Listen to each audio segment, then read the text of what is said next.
Hello Protoss friends out there. This is going to be a PvT help video where I'm going to go ahead and just go through a game that I played. I actually went and did a series of games against this person. This Terran is going to be Atticus. He hangs out in the Team TQ chat channel, so I thought I would just I asked for some Terran practice, and he was like, "Ah, sure, I'll play."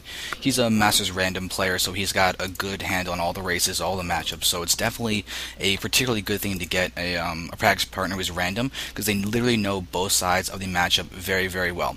You can see that he spends most of the time practicing on ladders, so it's kind of good for him also to get practice in this kind of a situation. And it's good for me because this is one of my favorite ways to practice. It's one of the single most effective ways too. So if any of you guys are actually wondering something you can do to get better, a very, very simple thing to do is literally just play a best of 5, best of 7, even like a best of 21. I've heard of people actually doing that against the same person and just playing it out consistently, learning the matchup that way, trying to figure out exactly what you can do. Then you get to see so many different possibilities, not just from one person, but just from the race as a whole, as they try new things, they see new things. Plus, they're going to have a certain tendency to play the race in a certain way, which means you get to have the same kind of practice against that sort of same style, depending on what they're going to be doing, and react accordingly, because you're going to be able to know the exact way that the race can be handled. And you can see and make reads, learn different things, see like, okay, what happens when 2 gas the guy has, what happens when the guy only gets 1 gas, what happens when he gets the gas before the barracks, and then you can make the progressions of, okay, gas before barracks, fast factory, some kind of either early marine tank push, maybe a Hellion harass, possibly leading into the fastest Banshee, and then you can keep making things like this, make reads on your own, learn the matchup, and consequently you'll be able to realize, great, in this situation I can do that, in this situation I can't do this because I will die. Those kind of reads are incredibly essential to playing this game and getting better at it. So really, if you guys try and get those practice situations down. And now, since I'm going to be focusing on my own point of view as the Protoss, first thing I'm going to do run around is, because I see this gas, I'm going to get this gas steal. Because of that gas, I want to limit the possibilities of all other forms of tech. Ideally prevent the 1-1-1, but it can still happen even with the gas steal, and it's frustrating always to go against it. But here's where some things are going to need to be pointed out from what I'm reading. Right now, there is only a single Marine taking down this assimilator. Back in my base, what I want to do is go for a 1-gate expand or a 3-gate expand. Preferably the 1-gate because I want that faster economy, but a 3-gate I'm still perfectly comfortable with. So you can see I get the second gas for the main reason of showing this SCV nothing. I'm actually going to start mining from it as I'm continuing to watch as only this one Marine is killing off my assimilator and the gas is still being mined. I'm thinking he's doing some kind of aggression, and as you can see, because it's a replay and we can make this general analysis, I'm right. He's doing the time to get this add-on in his barracks, he's getting this factory and getting 2 additional barracks, so he's preparing for a very strong push. So I'm going the safer route of getting more units and 3-gate expanding as my reaction to this. So here we have me throwing down my 3 gates. If you want, I can sort of do like a sort of build order thing, but you can see how he's basically preparing for a very large push. So now with these guys going down, he's actually even cutting a few SCVs, it seems, to really get this out as strong as he possibly can. He's now working on getting out his siege tank. He's got Marines being produced. This is a very, very worrisome push that he's going to be doing against me.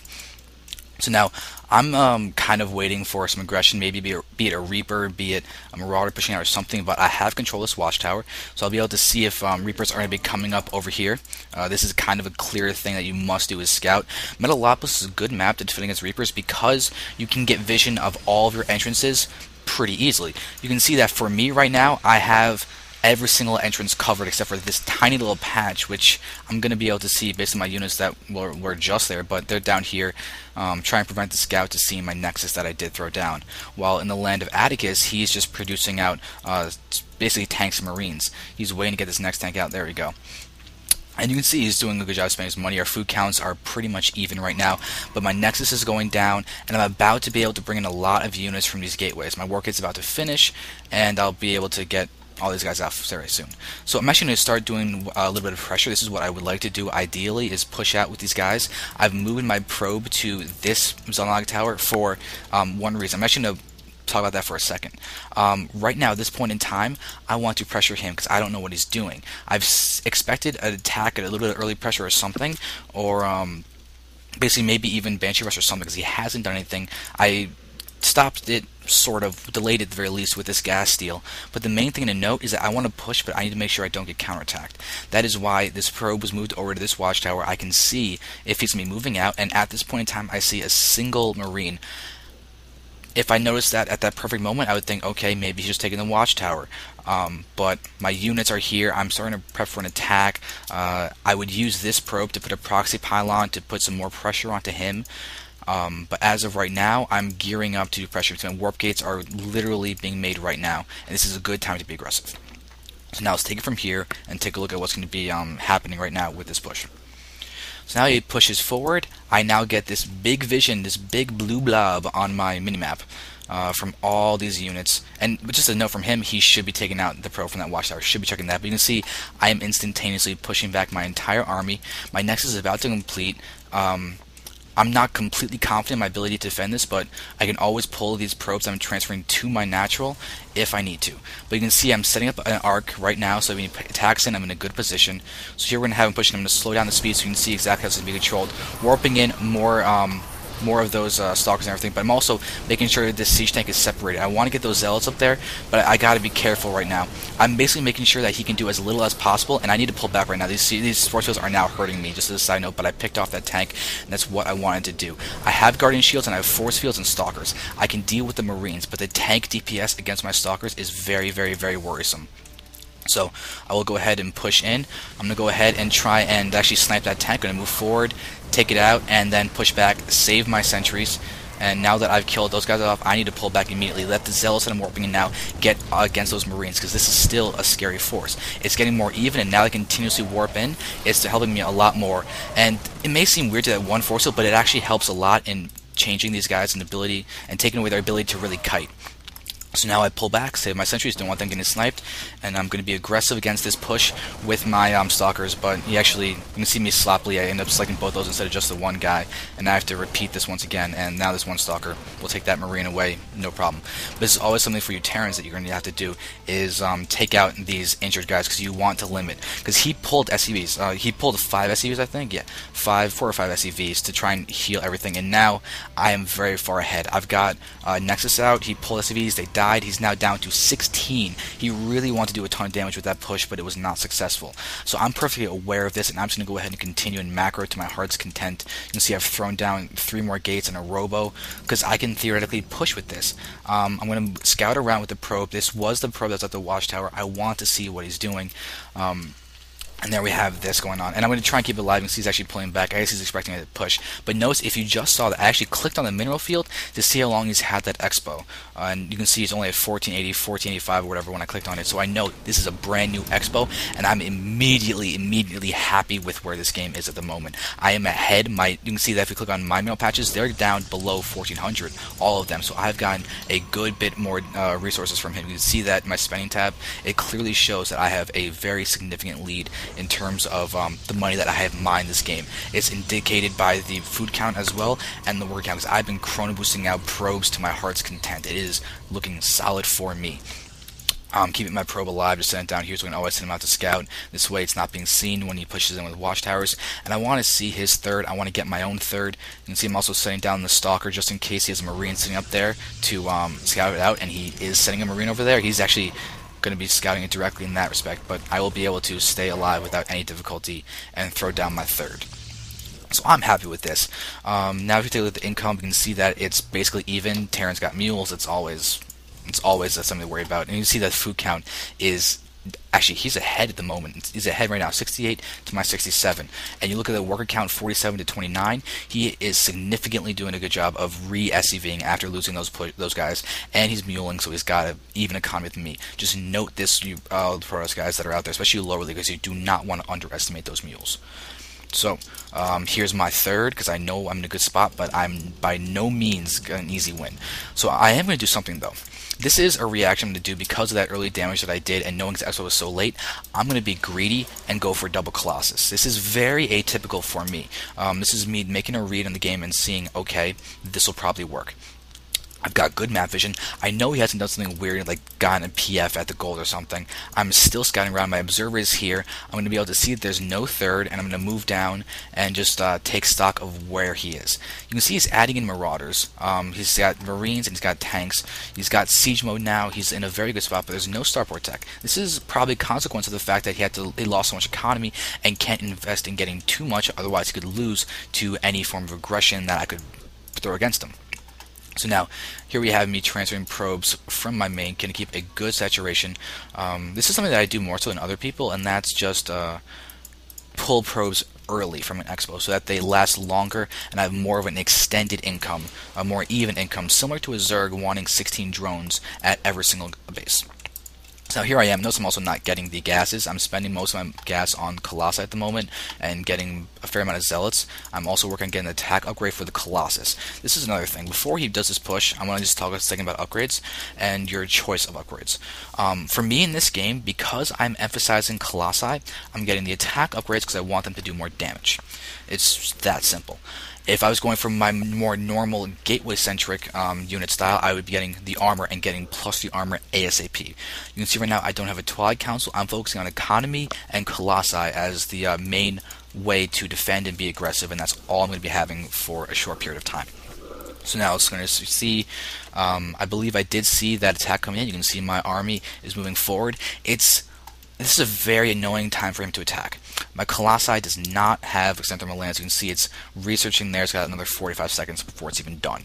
My +1 attack has just started. It's not even close to being done. So this is kind of a precarious position for me. Theoretically, I could be vulnerable because I was being too greedy. Look at the food count once again, 56 probes, 36 SCVs. These are full additional 20 supply lead on me in terms of army itself, and 10 more supply just in terms of taking care of all the other units that are out there. So here I am. I'm warping in some more units. He's going to move in. I'm going to want to use some good force fields to defend against. I'm also going to try and buy time. See, my sentry's moving forward to force field, and this is such an annoying misclick. So the fact that you saw the 2 force fields stack up, if that had been there, I would have taken out that chunk and he'd be forced to retreat immediately. But what I'm accomplishing is buying time, which is what I want. I want my infrastructure up. My extended thermal lance is about to complete, but I attacked too soon. I'm pushing forward, but here's the thing. He's bunched down at the bottom of the ramp. His bunker is not done. I'm going to move forward and slow the time so you can watch as this. He's going to actually, I don't know why he's scanning. I think he was looking for DTs or something. But you can see my Colossi with only 6 range. They're very vulnerable. The splash damage is hitting me a lot, but I'm doing enough damage. You can see the extended lance just now finished. Now I'm going to snipe the tank and then just probably take out these guys without too much difficulty. My Colossi is hitting the bunker. It's annoying, but I focused down the tank with a few of those stalkers, and I'm going to be able to take this guy out, this army out really, really easily. And if particularly units lost tab, all of a sudden, I'm in a much better spot. It's all about picking the way that you can engage. And at the end of this, I'm still chrono boosting out pros. At the moment, nothing's actually coming out. That's weird. I chrono boosted out the Nexus. There we go. There's the probes. That must have been a misclick or something, or I did it too soon, or I thought I built up the probes, or they just finished or something. Don't know. But I still have double Colossi coming in. And let's see what my vision is so far. I've seen just about everything he has to see, but I need to be more active with this observer. That's something I'm noting right now, is that I've seen all of his buildings, but he should be going for starport tech and everything. He's got another barracks going down. His 3rd base is technically done, but I haven't seen it. He hasn't gone and taken it. But I am in a very, very strong lead right now. My upgrades are looking solid. I'm getting Twilight Council, I think. Yeah, there's my Twilight Council. So I can start getting the +2 attack. I should probably start getting armor right now, because I do have the money to. My money's fairly low. Once again, mined more in every single category because I've had more probes for longer, and he's once again losing workers and everything. So I think he pulled 5 probes again with that attack too, which something I didn't really. Oh yeah, he built SCVs and everything. So he built bold SCVs there, and it's starting to really hurt him. They're a great addition to army strength, but beware of doing that in the mid game because it can lead to a situation like this where I have a much better economy, and I'm just going for a very basic army composition: Stalkers and Colossus. I know he's emphasizing Marauders in his play, or at least he was before. So consequently, Stalker Colossus is a very, very good combination against that. It's versatile and solid. And basically, the Stalkers do extra damage. They'll tank the damage. Colossi will deal most of the damage, but be wary because Stalkers are vulnerable against against Marauders. So ideally, charge lots would be in this mix as well. And if you look over here, I'm working on that. I'm getting charge before blink. In PvZ, I'll generally get blink before charge. It's just the sort of the way it goes because of stalkers are just so useful in PvZ. But you can see now I'm bringing in all the zealots because I want to be able to tank that damage. I know the Marauders, and I know that the siege tanks are going to be very good against the stalkers. The great thing about stalkers too is they're very mobile, and you can use them to snipe off tanks and such. So you're going to have me moving in, trying to do a little bit of a multi-pronged single direction assault thing, but you can see it's not ideal. It's up a ramp, but I'm still in a very nice position. He's just not gotten it, so there's not even SCVs at these mineral patches yet. So I'm going to snipe off the orbital command with my stalkers and my Colossus, so that's going to take it out really easily, and now I've gotten zealots and everything there, and I can just pull back now. I've taken out that expo. I'm feeling good once again. I'm not going for the kill straight away. I'm just going to pull back because that's a huge win for me. I'm going to do a few other things. I'm going to throw down my expansion as well as build Immortals now. Because he's seen my Colossi long enough, odds are he's going to be getting some way to handle them, be it Vikings or what have you. So now you can see my armor is there, about to complete. I've got double forge now. I've got the economy to support double upgrades, and I'm switching over to more Templar, more Gateway unit, my more preferable army composition. Plus, I still have the capacity to switch to Colossi at any point in time. So if I was able to actually take out his I went back to faster just now, by the way, because I was still on normal. But if I went back to Colossi after going for Templar, and he starts preparing more for Templar and goes for Ghost and everything, the Colossi switch will catch him completely off guard and wreck his army. I'm still working on upgrades. There's a double chrono on them. I have the 1-1 out. And we take a look at him. He's at 0-0 still, and he's trying to get his third back up. I've been doing a great job. I was delaying him, picking my army engagements, and now I go ahead and see that this drop is coming in. So I'm going to be pulling back my SCVs and bringing in my stalkers across the map. The problem is they do not have blink, and you'll notice I'm actually separating them. Just in case he's dropped over here. I'm going over here in case he drops over there. And I've got enough stalkers that it'll be okay. So I'm going to move forward, try and snipe that medevac, and I do. If I had blink done, then I could have blinked under this and then taken out the other medevac wherever. No, there it went to. But now he's pushing forward. I see this with my observer, and unfortunately I don't react in time as my stalkers are over here trying to catch the other medevac off guard. But now he's going to push in, but here's the thing. Right before this attack, and you see I did see it as I'm warping cells over here, I have a good count of Immortals. My 2-2 is not going to be done quite yet. Also, I have a DT Shrine out. I don't think I've actually used it quite yet, but it's just there so I can be aggressive. I've killed now 12 SCVs. I don't think it's with DTs. But now he's being forced to, also because I killed that Expo and I'm making him so on the defensive, he's forced to get a PF instead of an orbital command, which is great for me. You can see he's been losing workers and I have not. He just tried to drop. Probably should have happened sooner just from his point of view to do more damage, but now let's just take a look at this. So charge for me is done because I got that first. So now charge lots are going to be moving in. These guys are only at 1-1, which means they're actually equal, but now it's going to mean that my yeah, and then this is just going to be a rolling of him. I don't even need my stalkers, and that causes him to say GG. So this is sort of the progression of a PvT game that I thought would be interesting, where I go for a 3-gate expand instead of a 1-gate expand, and because of that switch to the 3-gate expand, it shows that I'm able to be a lot more defensive and aggressive against this play, especially with a very strong push like that.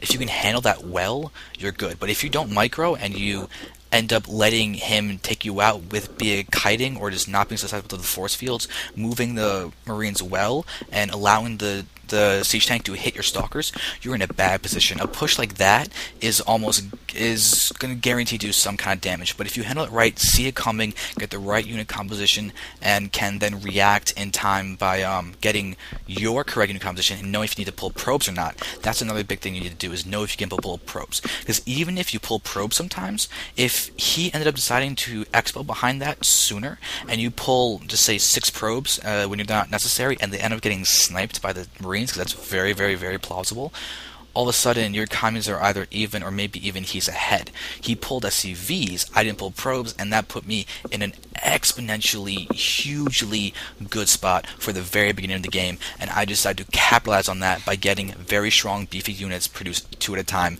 being the Colossus.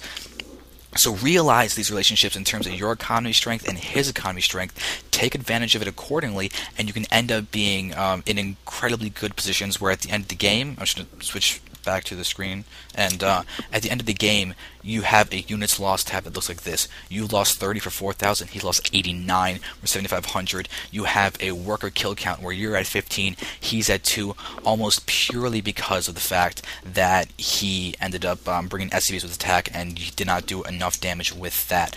Also note down here, proxy pylon, DTs are coming shortly. If I hadn't won, that would have been the next step after killing off this expo. This attack. So once again, just remember your next step. You can see I'm working upgrades. I've got Templar tech out, DT tech out to harass, capacity to switch back to Colossi, mining from 4 bases. I'm starting to get these guys here, transferring over. And at the end of the game, I have 68 probes and he has 49 SCVs. So just take note of these differences. And I'm just going to go ahead and say thank you for watching. Let me know if any questions, any other situations that you particularly want to take a look at. I would be happy to help you out. And just remember to capitalize your opponent's mistakes and have a good game plan. Thank you very much. Good luck in your games.